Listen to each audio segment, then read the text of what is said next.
Well, my short answer is that agency doesn't mean removing structure. It means designing structures that invite participation. So the frameworks that I want them to use are still there, and they have to be learned within the boundaries of the course. Things like universal design for learning, culturally responsive teaching, a specific template for designing lessons. But what changes is what students are doing with those ideas. So for me, when I'm thinking about agency, the choice of topics in the microteaching experience is the clearest example. The structure for the lesson itself is fixed. There's a planning template. There are specific design expectations around UDL and around culturally responsive instruction. There's a 20 to 30 minute window that they have so that there are parameters in place.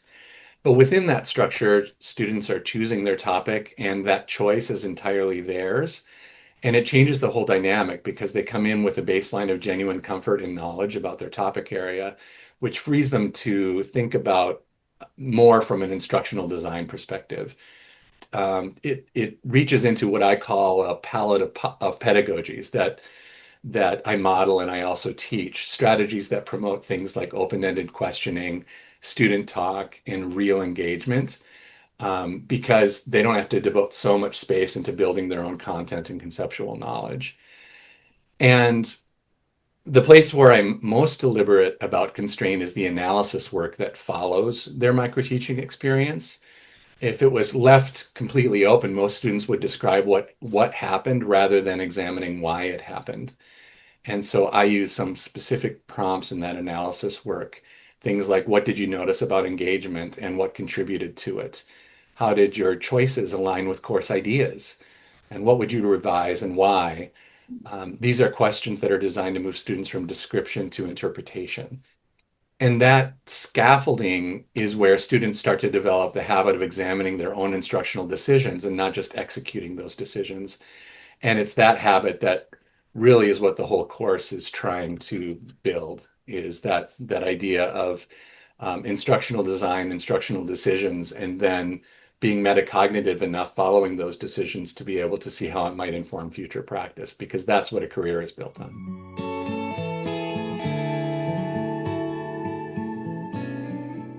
With micro teaching, once they realize that it truly is open-ended, that, topics have included Palestinian embroidery and disc golf and um, cooking science and crochet. It really has varied.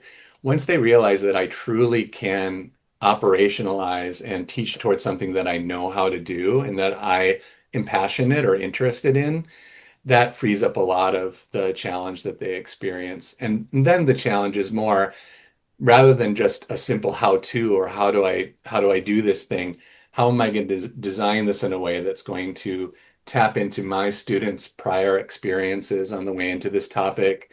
How is it going to ask them to turn and to talk and to share their thinking with each other or engage in something like visual inquiry of somebody engaged in this topic area that they don't know anything about yet, but they can start building an understanding without my just simply pouring it into them or um, you know approaching it in a more direct but less responsive way.